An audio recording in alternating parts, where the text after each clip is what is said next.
Welcome back students. इस lecture में हम बात करेंगे applications of smart sensor in robot control में। तो इस मॉड्यूल में हमें डिस्कशन करना था स्मार्ट सेंसर्स पे। तो बेसिकली दो एप्लीकेशन हमारे सिलेबस में है। एक हमें स्मार्ट सेंसर्स का एप्लीकेशन देखना है ऑटोमेटिक रोबोट कंट्रोल में, और जो दूसरा एप्लीकेशन था वो हमारा ऑटोमोबाइल सेक्टर में, मतलब इग्निशन कंट्रोल या जो हमारा ऑटोमोबाइल का है पूरा मैनेजमेंट जो स्मार्ट सेंसर्स के थ्रू हम कर सकते हैं, उसके ऊपर डिस्कशन करना था। तो स्मार्ट सेंसर्स हमने पिछले वाले लेक्चर में स्टडी किया था कि स्मार्ट सेंसर्स हमारे पास क्या हैं और वो किस तरीके से बनते हैं, उनके क्या क्या कंपोनेंट्स होते हैं।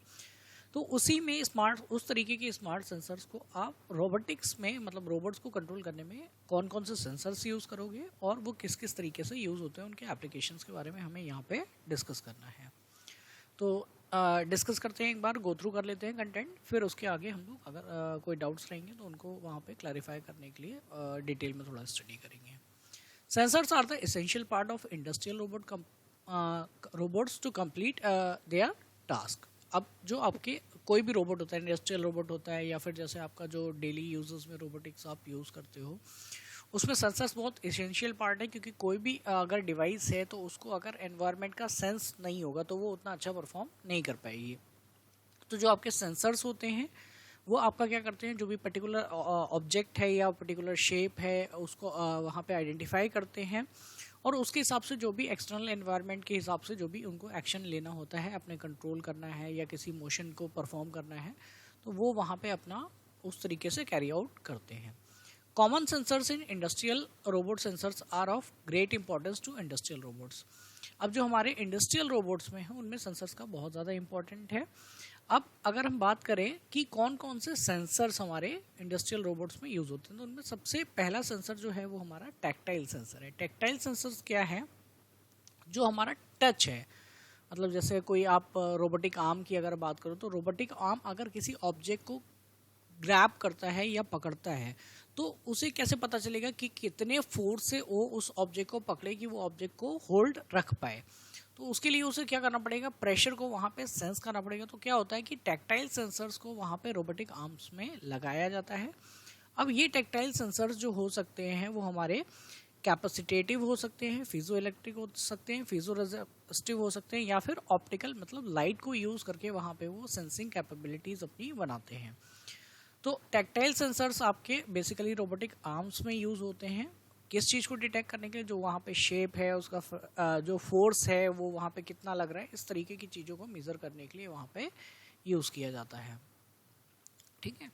देन सेकेंड टाइप के जो सेंसर्स हैं वो हमारे विजुअल सेंसर्स हैं। विजुअल सेंसर्स में जो हमारे वाइडली यूज होते हैं वो हमारे कैमराज होते हैं। और अगर हम लोग स्पेसिफिकली रोबोट्स की बात करें, रोबोट्स में भी अगर हमारे पास ह्यूमनॉइड रोबोट्स हैं तो वहाँ पे स्टीरियो कैमरा यूज़ होते हैं। स्टीरियो कैमरा मतलब जहाँ पे जैसे हमारी आइज़ होती हैं उसमें हमारे दो आइज़ होती हैं, मतलब एक पेयर बनता है।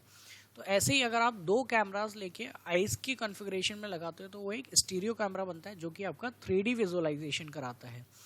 तो आपका विजुअल सेंसर्स में कैमरा एक बहुत इंपॉर्टेंट पार्ट होता है। कैमरा मेजरली दो टाइप के सेंसर्स मार्केट में अवेलेबल हैं जो कैमरा के अंदर आते हैं। एक आपका होता है CCD, चार्ज कपल्ड वाला जो होता है डिवाइस, एंड दूसरा है सीमॉस। सीमॉस होता है कंबाइंड मेटल ऑक्साइड के कुछ होते हैं ये सेंसर्स आपके। तो दोनों का आपका क्वालिटी वहाँ पे अलग अलग रहता है डिपेंडिंग ऑन आपका पिक्चर क्वालिटी जो होता है वो CCD का ज़्यादा बेटर होता है सीमॉस कैमरास के कंपेयर में। तो विजुअल सेंसर्स में बेसिकली आपका कैमरास यूज़ होते हैं। कुछ अगर बात करें तो मॉडर्न में आपका विजुअल सेंसर्स में लेज़र सेंसर्स भी कई बार यूज़ हो रहे हैं। विजुअल में इंटीग्रेट किया जा रहा है इनको स्टीरियो विजन सिस्टम्स के साथ में। तो मतलब आपका कोई कैमरा है तो उसके साथ में वहाँ पे लेज़र सेंसर भी कई बार इंटीग्रेटेड होता है, और कई बार ये लेज़र सेंसर एंटायरली आपको सेपरेट होता है। जैसे लेज़र सेंसर की अगर हम लोग बात करें तो जैसे ड्राइवरलेस कार जो गूगल ने क्रिएट की है तो उसमें वो एनवायरनमेंट को सेंस करने के लिए क्या है, लेज़र सेंसर्स यूज़ करते हैं, लाइडार यूज़ करते हैं। तो लाइडार एक तरह का आपका लेज़र सेंसर है जो वहाँ पे लेज़र वेव्स को इमिट करता है, और वो वेव्स कितना रिफ्लेक्ट होके वापस आ रही हैं उनके बेसिस पे वो वहाँ पे जो डिस्टेंस है उसको कैलकुलेट कर सकता है, कितना वहाँ पे ऑब्जेक्ट आपका दूर है, उसका किस तरीके का शेप है, वो सारी चीज़ें वहाँ पे लेज़र सेंसर्स आपका कैलकुलेट कर सकते हैं। जो आज की डेट में सबसे अच्छा एक्यूरेसी है वो लेज़र सेंसर्स का है, क्योंकि ये ज़्यादा बेटर तरीके से आपका जो डिस्टेंसेस हैं या जो ऑब्जेक्ट के शेप एंड साइज़ हैं उनको मेज़र किया जा सकता है। और सबसे बड़ी बात ये है कि एक ये लॉन्ग रेंज पे काम कर सकते हैं। सेंसर्स और जो आपके विजुअल सेंसर्स और लेज़र सेंसर्स है दोनों लॉन्ग रेंज पे काम करते हैं, जबकि आपका टैक्टाइल सेंसर्स छोटी रेंज पे काम करते हैं। फिर है एप्लीकेशंस ऑफ स्मार्ट सेंसर्स। अब इसमें हमारे जो मेन पॉइंट्स हैं उसमें है ह्यूमन रोबोट कोलैबोरेशन, मतलब अगर आपका ह्यूमनॉइड रोबोट है वो ह्यूमंस के साथ इंटरेक्ट करना चाहता है तो वो आपका एक स्मार्ट सेंसर का एप्लीकेशन वहाँ पे आपको देखने को मिल सकता है।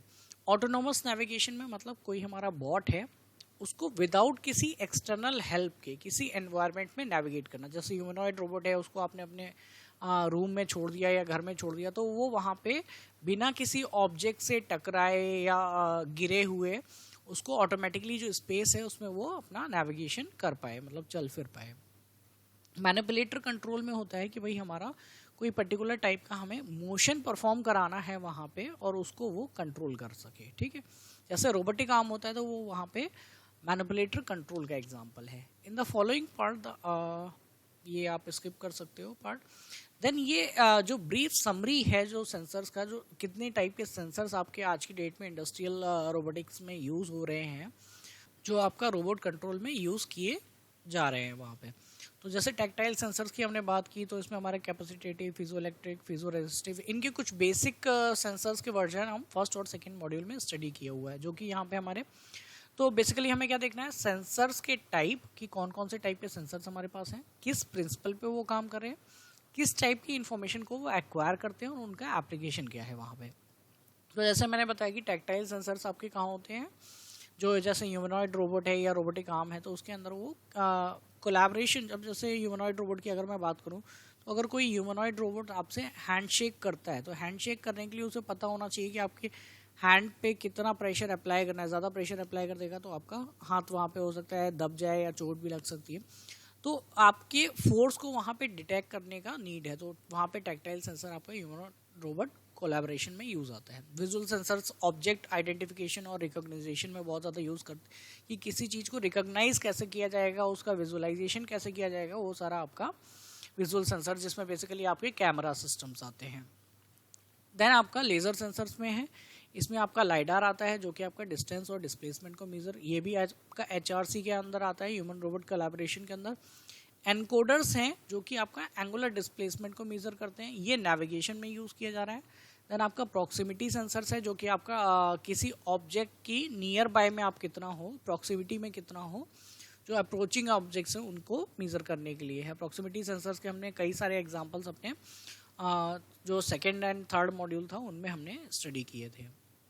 इनर्शियल सेंसर्स आपका एक्सेलरेशन, जैसे हमने एक्सेलरोमीटर पढ़ा था तो एक्सेलरोमीटर हमारा क्या कर रहा था, चेंज इन जो डायरेक्शंस हैं उनमें जो कितनी स्पीड से वहाँ पे चेंज हो रही है हमारी, उसको वो मेज़र करता है। तो आप एक्सेलरोमीटर को एज अ इनिशियल सेंसर वहाँ पे मान सकते हो। देन आपका टॉर्क है जो कि आपका इंडक्टिव और रेजिस्टिव टाइप का हो सकता है, जो कि आपका फोर्स, टॉर्क क्या है, एक काइंड ऑफ फोर्स है, उसको मेज़र करने के वहाँ पे काम में आता है। तो ये कुछ एप्लीकेशंस, इनको आपको जस्ट ब्रीफ में देखना है ताकि आपका अगर क्वेश्चन आता है तो आप इस पर आराम से लिख सको इनके बारे में। थोड़ा थोड़ा आप अगर शॉर्ट में भी लिखोगे, मेजरली 4 से 5 सेंसर्स आपको याद होने चाहिए, तो उनके बारे में आप थोड़ा थोड़ा वहाँ पे डिटेल में लिख सकते हो। अब किस टाइप के कोलैबोरेशन, जैसे एक तो हमने ह्यूमन रोबोट कोलैबोरेशन देख लिया जहाँ पे आप बेसिकली ह्यूमनॉइड्स को आप डिटेल में एक्सप्लेन कर सकते हो कि आपके जो ह्यूमनॉइड रोबोट्स हैं, जैसे आपने सुना होगा कि भाई कुछ रेस्टोरेंट्स ऐसे हैं जहाँ पे रोबोट्स खाना सर्व करते हैं, तो जो आपका ह्यूमन है और जो रोबोट्स है वो साथ में काम कर रहे हैं वहाँ पे, तो वो ह्यूमन रोबोट कोलैबोरेशन का पार्ट है। एंड सेकेंड थिंग हमारा AGV, जिसमें ऑटोमेटेड गाइडेड व्हीकल आते हैं, जिसमें हमारे जैसे जो ड्राइवरलेस कार है वो हमारा kind of automated guided vehicle है। तो इसमें हमारा और भी एग्जांपल्स हैं हमारे पास, जैसे हमारा लाइन फॉलोअर बॉट है जो हमारा काफ़ी ज़्यादा यूज़ किया जाता है प्रोडक्शन लाइन में, कि हमने एक ट्रैक बना दिया है अपना, जो भी हमारा फैक्ट्री है और उस फैक्ट्री में एक रोबोट है वो उसी ट्रैक पे चलता है, तो जो भी सामान आपको एक जगह से दूसरी जगह ले जाना होता है तो वो आपका रोबोट कैरी कर सकता है। तो यहाँ पे जो आपका लाइन फॉलोअर है वो एक तरह का AGV है, ऑटोमेटेड गाइडेड व्हीकल है।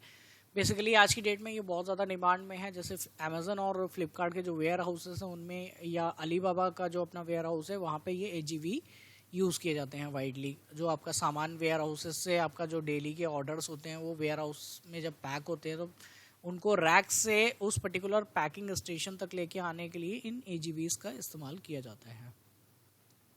देन मैनिपुलेटर कंट्रोल्स में होता है कि भाई कोई पर्टिकुलर मोशन आपको रिपीटेडली करवाना है, जैसे रोबोटिक आर्म होती है कि एक जगह से सामान उठाया उसको दूसरी जगह रखना, या फिर जैसे आपने जो अपनी कार्स वगैरह मैन्युफैक्चरिंग प्लांट्स होते हैं इन पे यहाँ पे तो रिपीटेडली उन्हें कुछ फिक्स जगह पे वेल्डिंग करना होता है, तो उन वेल्डिंग को करने के लिए वहाँ पे मैनिपुलेटर जो रोबोटिक आर्म्स होते हैं उनको वहाँ पे यूज़ किया जाता है। इसमें बेसिकली मैकेनिकल प्रोसेसिंग जैसे असेंबलिंग और वेल्डिंग वगैरह ही परफॉर्म किए जाते हैं। देन फोर्थ हमारा जो है वो object grasping and assembly objects है। तो इसमें क्या होता है कि भाई ऑब्जेक्ट्स को जो पकड़ना है उनको आइडेंटिफाई विदाउट उसको डैमेज करे हुए सारा कुछ आपको हैंडल करना है। तो उसमें आपको बहुत सारी चीज़ें एक साथ मेज़र करनी होती हैं, जैसे ऑब्जेक्ट का शेप, उस पर कितना आपको फोर्स लगाना है, आप उसको हैंडल, उसका जो ग्रेविटी है वो सेंटर ऑफ मास है, ये सारी चीज़ें आपको आइडेंटिफाई करनी होती है कि आप उसको होल्ड रख पाओगे। ऐसा नहीं है कि रोबोट ने कोई पर्टिकुलर ऑब्जेक्ट को ग्रैब किया और वो नीचे गिर गया। तो इस तरीके की चीज़ें हैं, आपको बहुत सारे कैलकुलेशंस रियल टाइम में परफॉर्म करने होते हैं। तो ये एक चौथा एप्लीकेशन वहाँ पे है कि आपका जो स्मार्ट सेंसर्स हैं उनको आप यूज़ कर सकते हो ऑब्जेक्ट को प्रॉपरली ग्रैब्स और असेंबलिंग करने में वहाँ पे। इसमें जो डेप्थ कैमरा की बात की गई है, डेप्थ कैमरा एक्चुअली हमारे स्टीरियो विजन कैमराइज ही हैं जो कि क्या करते हैं ऑब्जेक्ट्स को 3D में विजुलाइज करते हैं। क्योंकि अगर सिंगल कैमरा हम यूज़ करेंगे तो हमें 2D इमेज मिलती है, लेकिन अगर हम स्टीरियो कैमरा लेते हैं तो हमें 3 डायमेंशनल विजुअलाइजेशन मिलता है। मतलब रियल टाइम में उस ऑब्जेक्ट का हाइट, विड्थ और सारा प्रॉपर्टीज़ वगैरह मेज़र कर सकते हैं, जो कि हमारा रोबोट की जो प्लानिंग है उसमें भी बहुत ज़्यादा वाइडली यूज़ किया जाता है। तो यहाँ पे कुछ सेंसर्स वगैरह इस बेसिक ह्यूमनॉइड रोबोट्स के दिखाए गए हैं। तो इनमें जैसे यहाँ पे एक सेंसर है जायरो सेंसर, तो ये आपका यहाँ पे बेसिकली मूवमेंट्स को जो है उनको डिटेक्ट करने के लिए यूज़ किया जाता है। IR सेंसर जो है ये यहाँ पे कोई ऑब्स्टेकल तो नहीं है उसको डिटेक्ट करने के लिए यूज़ किया जा रहा है। तो ये अलग अलग कैटेगरी के यहाँ पे सेंसर्स मेंशन्ड है। जैसे ये डायनामिक्सल का जो सर्वो है, सर्वो क्या है, एक तरह से एक्चुएटर्स की तरह काम करते हैं। एक्चुएटर्स हमारे जैसे मैंने बताया कि मोशंस के लिए यूज़ होते हैं, मोशन करवाने के लिए। तो ये आपका एक सर्वो मोटर है जो कि आपका रोबोट का मोशन करवाती है। जो भी आर्म्स वगैरह मूव कर रहे हैं वो इस मोटर के थ्रू ही मूव कर रहे हैं। IR रिसीवर है, तो IR रिसीवर क्या कर रहा है, जो डेटा एक्सटर्नल जगह से, मतलब आप इसको रिमोट से अगर कंट्रोल करना चाहो तो आप रिमोट से जब कमांड भेजोगे तो रिमोट से आपके जो कमांड इस बोर्ड पे रिसीव होंगे वो इंफ्रारेड वेव्स के फॉर्म में होंगे। तो वो आपका यहाँ पे IR रिसीवर उस डेटा को रिसीव करने के लिए लगाया गया है। दूसरा यहाँ पे एक और वायरलेस कंट्रोलर माउंटेड है जिसके थ्रू आप अपना PC के थ्रू भी इस रोबोट को कंट्रोल कर सकते हो। देन यहाँ पे एक डिस्टेंस मेजरमेंट करने के लिए एक देखो लाइडार सेंसर है। ये वाला जो आपका है ये पर्टिकुलरली लाइडार सेंसर है जिसके थ्रू आप अपना डिस्टेंस मेजर कर सकते हो कि कितनी कितनी डिस्टेंसेस पे कौन कौन से ऑब्जेक्ट्स रखे हैं रियल टाइम में। तो ये कुछ बेसिकली आपके एप्लीकेशंस हैं। AGV जो स्मार्ट सेंसर वाला है आपका, उस वाले पार्ट को ये कवर अप करता है लेक्चर। देन सेकेंड एप्लीकेशन जो हम डिस्कस करेंगे, हमारा जो ऑटोमोबाइल सेक्टर वाला एप्लीकेशन है वो हम नेक्स्ट लेक्चर में